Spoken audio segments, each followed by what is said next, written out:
Welcome back, everybody. Broncos Gaming World. Today, we're taking a look at some more axis&allies 1942 online. I'm going to give you some of what I do for some basic round one stuff, strategy stuff, specifically for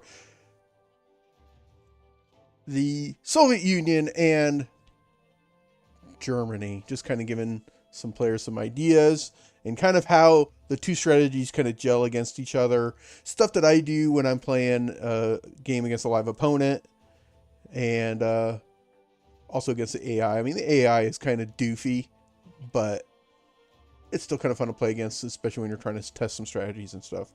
But so round one here, like I said, we're just going to jump right into it. Round one for the Soviet Union, still pretty basic. My strategy is on the unit purchase is 4 infantry and a plane typically. The metagame says it's 4 and 2 tanks because you get the most ground units and the most effective unit in the tank.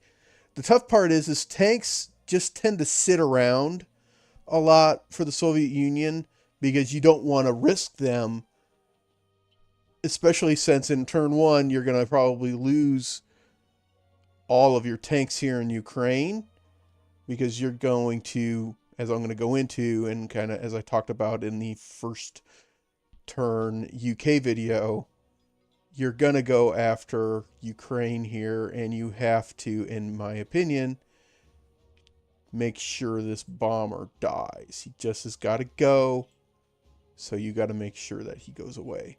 So that's why I choose to go with a plane, because there's not going to be another turn in the game where you're going to have the money available to buy another plane. There's just not. Every other turn in the game, you're going to want to spend that money someplace else. So my first turn buy is 4 infantry and a plane, saving the $2 for a rainy day. So that's what I'm going to go with.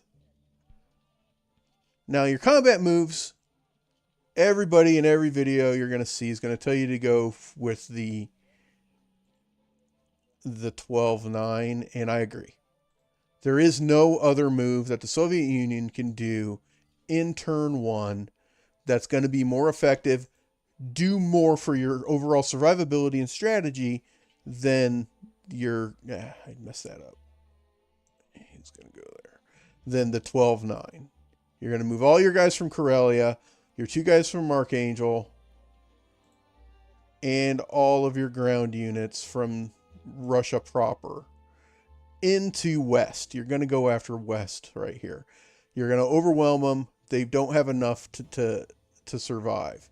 The rest of your units from Russia are going to go to Ukraine. The plane from Russia, the plane from Karelia, and everything from the Caucasus. Everything. And a lot of folks will tell you to do a hit and run. I don't think that that's the best move, in my opinion. I just don't. It doesn't mean that I'm right. It means this is how I feel about it. 12-9. That's the move. And I'm going to show it to you to see how it, and show you how it works. All right. No other attack moves are viable for the Soviet Union in round one. None. No other attack moves are viable. Like, you'll see stuff where, like, oh, they'll try to go here into the Baltic states or into Belarusia. Those don't do any good. You're gonna get pushed back. You're gonna get your ship pushed in, and you're gonna lose units that you don't want to lose. I mean, I've seen the crazy gamble shooting fighters into C-Zone 5 to take out the transport and cruiser, in hopes of getting the battleship here in 7 to survive.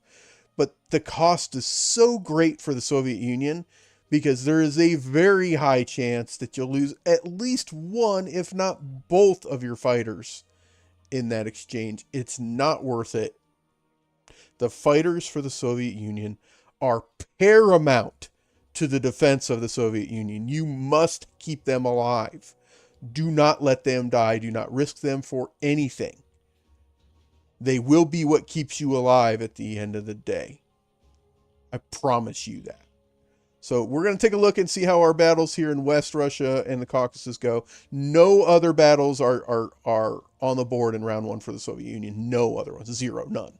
And the majority of the time, this is going to be what you're going to see from a Soviet Union player if you're playing as Germany. So be prepared for that. All right, so here we go.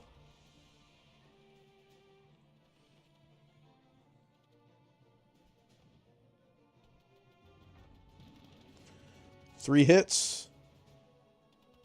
All three of their infantry. Ouch, they get 3 back.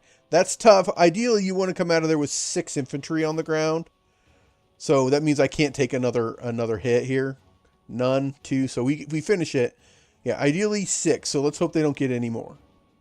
Or they get both. So this is a real below average turnout. Because we're going to end up with 4 units left. Which makes us pretty weak here in West.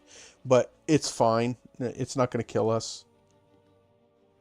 Yeah, it's not going to be the end of the world for us. It's just suboptimal. Is the nicest way I can put that. Suboptimal. Okay, so let's take a look at how our battle in the Ukraine goes, because maybe it'll be fine. You never know.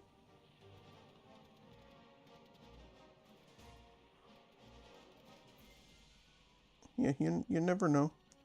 It may pan out just fine for us, right? Maybe, maybe not. But the key here is the bomber. The bomber has to go. I've said it in multiple other videos. I cannot stress it enough. He has to go. This bomber surviving can alter how the entire rest of your game goes. So we have 4 hits. Turn that down just a little bit. So you got 4 hits. That's going to take out all of their foot infantry. That's fine. That's a good turn. They have 1 hit back. That's huge. We like 1 hit back. Because this next round here, we should take everything else out, which is fine. All right, not quite. Almost die everything. So my defense profile says to kill bombers before planes. A lot of folks don't do it that way. The baseline one is to kill the highest or the lower cost units first, so they won't kill planes first. So if your opponent does this move, where he's got just a plane left, but you've killed the bomber, you could consider retreating here. The plane is important. You do want to kill it, but at the risk of this, I would withdraw. Okay, I would do that. I would retreat here. But typically, they're going to have the bomber survive all the way to the bitter ass end. And if they do that, you have to push through to kill the bomber. Otherwise, I would typically withdraw. But for the example in this video, I'm going to go ahead and continue so that you get the end result of the Soviet Union bulldogging their way into Ukraine. Which is fine. They're going to kill the artillery, leaving you with your 3 tanks. And yes, your 3 tanks are going to be exposed, and that just is what it is. But in that scenario, yet again, I would have withdrawn there to save my units because the plane was left. That's why I build my defense profile like that. A lot of folks don't do that. A lot of folks will go all the way to the bitter end for their bomber to survive. All right, but that's what it's going to look like in the end of round 1 of combat. So where do you take your planes? You're going to put 1 in Caucasus because you need to keep the Caucasus alive. You don't want Germany to just have a free or easy walk in there, like transporting 2 units and throwing some planes at it and taking it from you. The other one, I tend to throw him up here. I tend to throw him up here into Archangel. That way, if something weird happens out in the Japanese theater, we can respond. Soviet Union always should send their sub to C-Zone 7. Do not forget to do that. You always want to move your anti-aircraft gun into West. You want to move this guy into the Szechuan Garden. That pretty much guarantees Japan can't take the Szechuan Garden from you. You can move this guy into Russia. And now the question is what do you do out here? I move 2 guys this way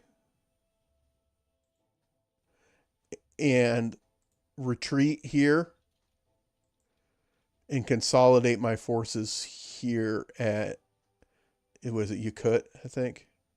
Yeah. That's where I put them. I put them here. I'm aware it leaves the door open for Japan to take some free territory. It's okay.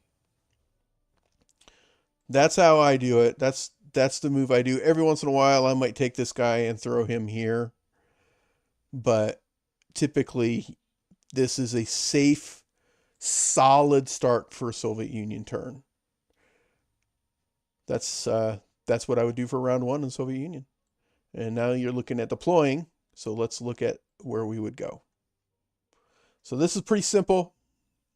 Since you've only got 5 units to deploy, you're going to drop all four into Caucasus to protect the Caucasus from any kind of amphibious assault. You're also going to throw the fighter in there.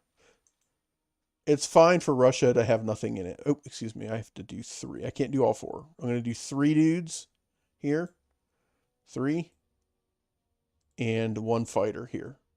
And the last dude we'll put in Russia proper. It's okay for Russia proper to not have anything in it, or to be kind of empty. You remember, tanks can't blitz through victory cities. So this tank can't blitz through into here. You can't blitz through down and through victory city. So keep that in mind, that they cannot do that. Yes, you're going to leave Karelia open. There is no way that you can reliably hold it in turn 1. It's really difficult to reliably hold it in general for 4 turns. You could push to take it back. At that point, you're looking just to do a battle of attrition with Germany, and that's fine. Just understand that that's going to be what you're doing, and make sure that you get the value out of it. You want to kill their tanks. You kill their tank, you win. Because you can produce just as much infantry as they do. What you can't produce is tanks and planes like they can. So if you kill their tanks, if you have an opportunity to kill their tanks, you kill their tanks. Otherwise, you just turtle up and do the best that you can. So this is turn 1 for the Soviet Union, guys. This is what I would do. This is how it ends up looking the majority of the time when I'm playing as the Soviet Union. And it's round 1. That's what you've got. We'll end our turn, and now we'll talk about Germany. What would Germany do in response to that? Because again, that's almost exclusively what I'm going to run as the Soviet Union. There's really not much of a better turn that I've ever been able to find. At the end, you end up with 30 IPC, which is huge. At worst, that's 10 infantry for you. Okay? Typically, that 30 is going to buy 6 infantry and 3 artillery. That's what I usually do with it. I'll buy 9 units. The 3 artillery are going to be your way to push back on Germany when you need to. All right, so here we are, Germany round 1. Germany round 1. A lot of it depends on how aggressive you want to be, okay? Because you lost your bomber here, Egypt is out. It just is. It's not safe. It's out. If the bomber is alive, Egypt's in play here for you to go after it. Egypt's not in play here, so you're not going to, and that's okay. Now, if you were going to Sea Lion, and for those of you guys who don't know what Sea Lion is, I am going to attempt to take the United Kingdom in round 2. If you try to Sea Lion, you're going to do this. You're going to do 3 transports, a carrier, and probably a couple of infantry. If you were to Sea Lion, okay? And at the end of round 1, you're going to drop all of that in Sea Zone 5. And 2 planes that are going to land on carriers in Sea Zone 5. You're also not going to probably use this cruiser in the round 1 battle against Sea Zone 7. You're going to use all 3 of your subs and 2 fighters. If you were going to Sea Lion. I don't recommend Sea Lion. It's not... I think it's like a 33% chance that it's going to win most of the time. Is it game-changing? Yeah. It's up to you if you like those odds. If you like a 33% chance of taking the United Kingdom out in turn 1 or in turn 2, more power to you. I just don't think it's it's worth it. Because if you fail, you've lost the game. Because what you've done is you've now emboldened the Soviet Union, because they didn't lose anything. They've got 30 IPCs and the ability to be aggressive because you didn't do anything to them. Britain, if you really went all in on trying to take it and didn't get it, Britain now's got air superiority over you, which means now they can start building their fleet. They're also going to have at least these two and this guy alive. We're not even talking about the United States and what they're going to be able to bring because you didn't go after Sea Zone 11. So Sea Lion, man, it's fun and it's amazing if you can pull it off, but it is high risk, high reward. I'm not going to say it's not, but man, is it high risk. I don't recommend it. So with that, let's take a look at the Soviet Union. We want to punch the Russians in the dick and take them out as fast as possible. Now, realistically, how fast is that? Turn 4 or 5. Unless the die rolls go really well in your favor, turn 4 or 5. So with that thought process in mind, okay, let's say turn 4 or 5, you want to stack infantry and rotate infantry and armor purchases. You always want a flow of infantry, because what did I say for the Russian turn? If you can take out German tanks, you should do it. That means you cannot leave your German tanks exposed. Okay?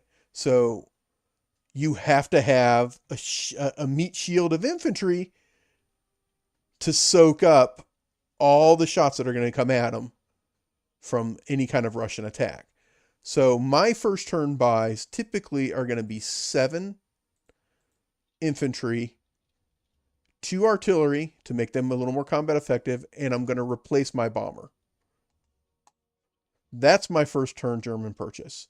7 infantry, 2 artillery, and replace my bomber. That way I can have a wave of infantry start marching east while I consolidate my tanks into a sledgehammer that I'm going to use to try to punch a hole through the Soviet Union and get them out of the game by turn 5.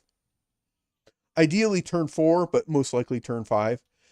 You can't just sit and wait with Germany, though. You can't. You do have to push, which means you do have to have some risk. All right, so with those purchases, here's how I would go about things and how I've seen things work well for me. First things first, you've got to liquidate as much of the British Navy as possible. That means Sea Zone 7. Sea Zone 7 has to die.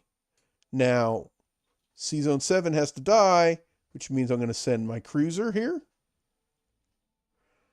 I'm going to send this plane from Finland, this plane from Northwest Europe, this submarine, excuse me on that, the submarine from Sea Zone 5. That should be enough to win. Now, it is a little scary, though. So what you might do is you may also ship a sub here. That will guarantee a win. But the other question that's on the board here is right here in Sea Zone 11. There is so much value to be had if you take out this destroyer and 2 transports in Sea Zone 11. There is an immense amount of value. Because you have Sea Zone 10, there's a transport and destroyer. Never attack that. Don't ever do that. That is inefficient. If you're going to go at sea units with submarines in turn 1 with Germany, it's Sea Zone 11, not 10. The British being able to ship troops around isn't what's scary, at least not early game. It's this monster that's just starting to wake up over here across the pond. You give them the ability to wake up and start shucking units across the ocean in turn 3 because you didn't touch these guys in Sea Zone 11. You got to take them out. What I do is I send both submarines at them.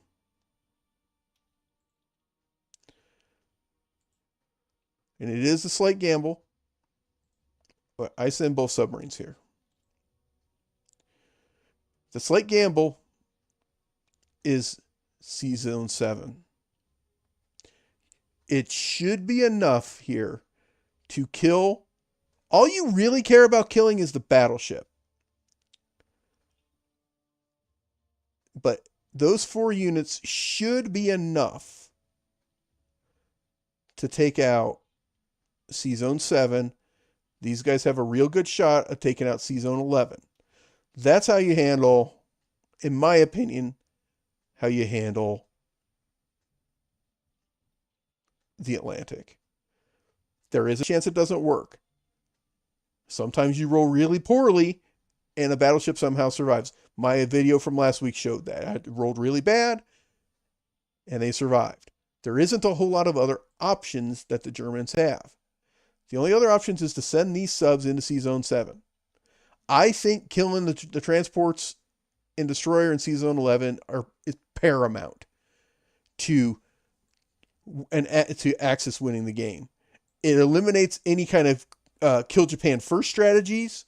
It doesn't eliminate it. It really kicks them in the balls. Because these units that are here in the eastern United States, these guys right here, in the kill Japan first move, those are the guys that are going to do the damage in the freaking Pacific. These guys right here, not anything you built, these guys. And they only can do it if these transports are available. Otherwise, it's going to take them another whole turn to even get involved in the game. That's the other reason why, as Japan, you must kill C Zone 53. It has to die. If you don't go after them, kill Japan first is green light, man, because the United States already has a big-ass navy ready to go instead of having to build something up. Or you've just emboldened them to be able to go, you know what, the Pacific I can keep under somewhat in check. I'll just go east, and I'll go east as hard as I possibly can. Those are the things that can happen. And that's why I feel it is critical for you to go after C Zone 11. You just do. It's critical.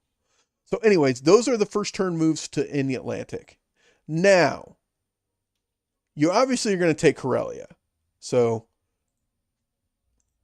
boom, guy into Karelia. Every other move here is just going to be consolidating or minor attacks. So C Zone, we'll take these 2 guys here into the boat on C Zone 15. Battleship will go kill our friend here, Mr. Destroyer in C Zone 17. And these guys will go pay Transjordan a visit. This move forces the United Kingdom to do something with their forces instead of turtling up. It forces them to do something with these guys here in Egypt, this guy here in Persia, because they're going to have Germans sitting in the Middle East right out of the box. If they don't do anything, that allows you to shuttle more troops down and just come in and punch them in the freaking junk in Egypt. And now you pretty much just run roughshod over Africa. And if Germany gets Africa, you're in trouble. So Germany wants Africa, but it's not enough to dedicate a ton of resources or to drop like aircraft carriers and shit down there. It's not enough. That strategy doesn't work. In my opinion, it doesn't work. All right, so you've got these guys here in Ukraine. Those guys have to die. Okay, you can't leave them alive. So you're not going to use tanks here. You don't want to expose your tanks. You're going to go in and go at them with infantry. 4 infantry and as many planes as you can send at them. Plane. I got another plane that can get there. Yep, right there. Those 3 planes. Okay. That's what you send.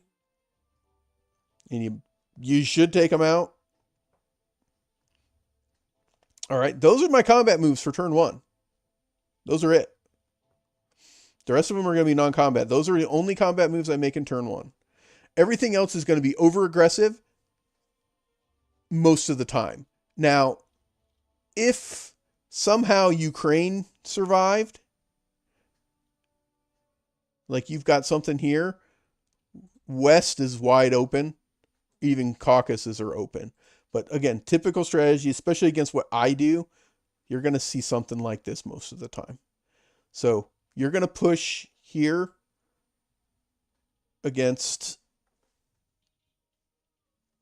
Soviet Union and Ukraine. You should be strong. It is. You don't want to lose fighters if you can help it. Just keep that in mind. You don't want to lose fighters. You don't even care if you take this territory. Ideally, you want to, but killing the tanks is enough. You just want to kill their tanks. Ideally, you want to take the territory. All right, but everything else is going to be consolidating forces so that I can start really shoving on their ass in turn 2 and 3. But that's it for combat moves, in my opinion. Again, my strategies, my opinion, for turn 1. Here we go. So it says unlikely here. That's because I'm unlikely to kill the submarine. Because I don't have a... I do not have... Actually, hold on. Before I do that, I do not have a... I don't think... He doesn't hide if he's in a fleet. No, just lone defender. It's possible that the submarine ends up as the lone defender. So that's why it's listed as unlikely. But trust me, it's enough. We're favorable in Sea Zone 11. Karelia is ours. It says it's implausible here. I disagree. You're at a 2-1 here. It's implausible because you have to win a Sea Zone attack first. Use Axis and Allies combat calculators. They will help you kind of make better, wiser decisions. There's always, with me, with the stuff I do, there's always a little bit of a gamble. Okay, I wanna do the most I can with as few units as possible. So sometimes it goes pear-shaped because it is a dice game. So boom, first round, we smoke their destroyer. That's exactly that should happen 99% of the time. But I have seen where the freaking destroyer wins. I have seen it.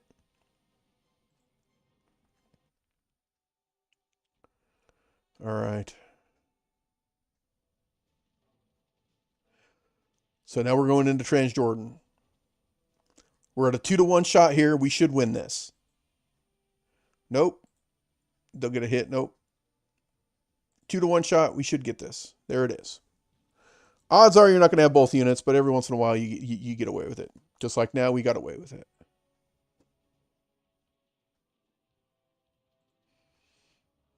All right. So we took Transjordan. Sea Zone 7. Here's the critical battle. This is the one where if it doesn't work, we're in trouble. We should get this, though. Okay. So that was some shit. That hurts us. But we still have a shot. So 2 hits there. That's big. 1 hit back. That'll sink your ship. I've never said that you may not lose all of your fighters, because you definitely could. So there goes the battleship. Battleship's dead. We're going to lose a fighter. And now we'll kill the transport. Destroy transports. We win the fight. That's how it typically goes. You're going to have 1, maybe 2 fighters left. And that's it. It's not the fairest trade-off for you. But that submarine's useless. That sub is useless. So it's okay if he survives.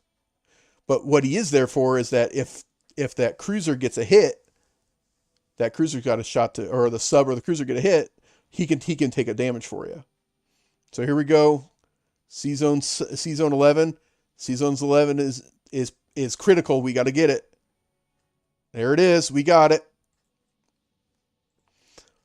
And watch. 22-0. 22 IPCs. We lost none. And now it's another whole turn, at minimum, 1 whole turn, that the Americans can't do anything in the Atlantic. Huge. You send both subs that way. You just do. And then here in Ukraine, 2 hits out of fighters. Perfect. 2 hits back. That's okay. Losing the infantry is fine.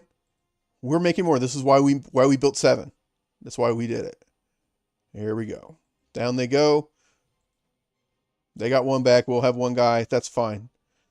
18-6. I'll take a 3-1.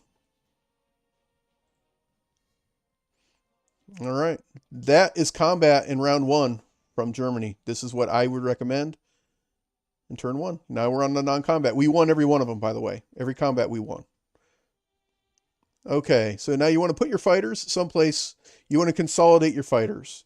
I'm going to consolidate them in Finland. Because in Finland, they can strike south, as far south as the Caucasus. They can strike here, here, or here. They can also strike here, here. I think they can even get to 7 or to 8. 1, 2, 3, 4. Yep. Or here. So they can strike all of the sea zones, or up here in 3. All the sea zones that the British want to use, they can strike at all of them. Okay. Now, we do want to try to hold Karelia because we want to be able to start building there. With that in mind, we're going to put 3 guys here.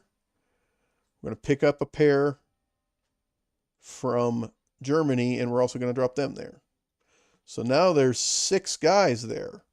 If they want to come at it, they're going to have to come at it hard. I'm also going to take 2 guys from here and move them up there. So now I have 8 guys, leaving only 1 in each of these areas, and that's fine. And we're going to consolidate all of our tanks into Poland. All of them. Every tank you can get goes to Poland. It's okay to abandon the West Coast. We're not worried about it.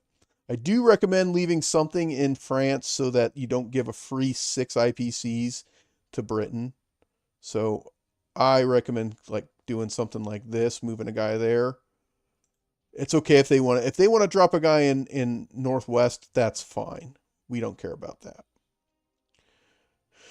You also want to track your anti-air up, upwards heading towards the Karelia. You're going to have 1 fighter that can't get all the way there. I'm actually okay with dropping him like down here just in case. That way he can get down into Africa from there, because he can go 1, 2, 3, 4. He can dump down into Africa and help. You can take this anti-aircraft gun and put it into Germany. That way it has more flexibility. You want to leave these 2 guys here, or what I'm more fond of doing is moving this tank up and dropping artillery here so that you can reinforce Egypt. Everything else in Africa is going to move this way. We're going to move this way. I'm going to move this guy off of Morocco so that if they do want to land there, they can take it. It's fine. I don't lose the troops, because troops in Africa are priceless for Germany, because there's a high chance that the UK in their turn 1 is going to kill these guys right here in C-Zone 17. There's a good chance. They have all the tools to do it. So there's a good shot that they will. The tough part is that them taking Transjordan out with the units from Africa and these guys isn't guaranteed. So we could definitely see how that would go. For the first turn, I typically will leave units in Norway just to dissuade them from trying to come up here and causing some shit. Your transport's going to die. There's nothing you can do about it. It's fine. Just understand that they're going to die. All right, so here is all of my moves that I would make in turn 1 for Germany in both combat and non-combat. Everything, all my tanks are consolidated into Poland. That way I have flexibility to go either north or south. I have 8 units in Karelia to defend it against anything the Soviet Union wants to throw at me. They won't have enough. They'd be dumb if they did. It's not worth it to them. Those are games where I pray that they do. You know, it's one of those things that's like, please come at me, bro. I want you to. And you're in a great spot to kind of have as ultimate flexibility to do whatever you need to do depending on how the dice roll go. Your deployment's easy. Everything's going to go into Germany. Well, except for you're going to put artillery in Italy. Oops. You'll put 1 artillery in Italy so that you can have a full transport if your transport in 17 survives. Everything else goes into Germany proper. You've replaced your bomber. You've got another wave of units. In round 2, you're going to start buying tanks. You'll probably buy a fighter, maybe. Or no, you'll probably buy 3 or 4 tanks and the rest infantry in turn 2. So that you can start kind of marching your infantry, and then your tanks catch up to them because their tanks move too. That is what it looks like, folks. I'm going to go ahead and end the turn so you guys can get a good look at what things look like at the end of round 1. 42 IPCs is huge. We took Transjordan. We took Ukraine. We won in C-Zone 7. This is what it'll look like at the end of round 1 for Germany. Ideally, your next turn, you're going to look to push either into west, the Caucasus, or up here into Archangel. You're going to use your fighters to try to keep an eye on what the hell's going on out here. And you're going to look to push into Egypt. And if you push into Egypt and you win there, they're going to run roughshod through Africa. Because ideally, they're going to move their guy up. If they're smart, they drop this tank down here. And if they're going to focus on Japan first, you bring your planes down here too. Because that's harrying Africa pretty well, keeping them honest out there. That's what it looks like at the end of German turn 1 for me. This is an ideal situation. The only other thing I would potentially do is put as many of my tanks here, but then anything down in the Caucasus is off limits. So that's why I use Poland as a staging area, because now I can strike here, here. You know, I would start shucking units that way. I forgot to move my 1 infantry in Germany to here. Again, that's part of, you cannot forget stuff. I forgot something. Try not to do that, because you want to always have this chain of units coming, because even your round 2 with Germany may not be super aggressive. Your turn 3 and 4 are going to be very aggressive. Turns 1 and 2 for Germany are staging, getting all the pieces where they need to be so that you can just hammer them. But you do have to be careful. And ideally, you want to hold Karelia so you can start building units there. And when you do build units there, the units you want to build there are ground units, are infantry and artillery. Don't build tanks there. Tanks move fast. You don't need tanks from Karelia. You need infantry and artillery from Karelia. So put your infantry, artillery in Karelia. Build tanks in Germany. Tanks from Germany arrive the same time as infantry from Karelia. So use them. Build it that way. Folks, that's Soviet Union and Germany in round 1. Next video, I will do a Japan and the United States round 1. Then you have all the round 1s from me. And then I'll probably go into a round 2, kind of show you what how things build. Because a lot of folks do like, oh, opening turn, what do you do? Which is kind of what I'm doing right now. But they don't show you how to follow it up. Well, I'm going to show you how I follow up. So next week, some more Axis and Allies on Wednesdays. Axis and Allies Wednesday. Until then, folks, please like and subscribe here on Broncos Gaming World. I appreciate all of you guys for tuning in on the live streams or watching my VODs after the fact. You guys are really helping me build my channel, really help motivate me to get better, do better, play more, show you guys more. interact with you guys on comments. I really appreciate that. I love being able to communicate with the community. Next live stream will be Friday. Probably, it'll probably be afternoon Friday for weeks 15 and 16 of my Cleveland Browns 1986 Quantum Leap season on Tecmo Super Bowl. Tune in for that and or tune into the VODs for that. And until then, folks, have a great rest of your Hump Day Wednesday. And I'll see you guys again soon. Good night now.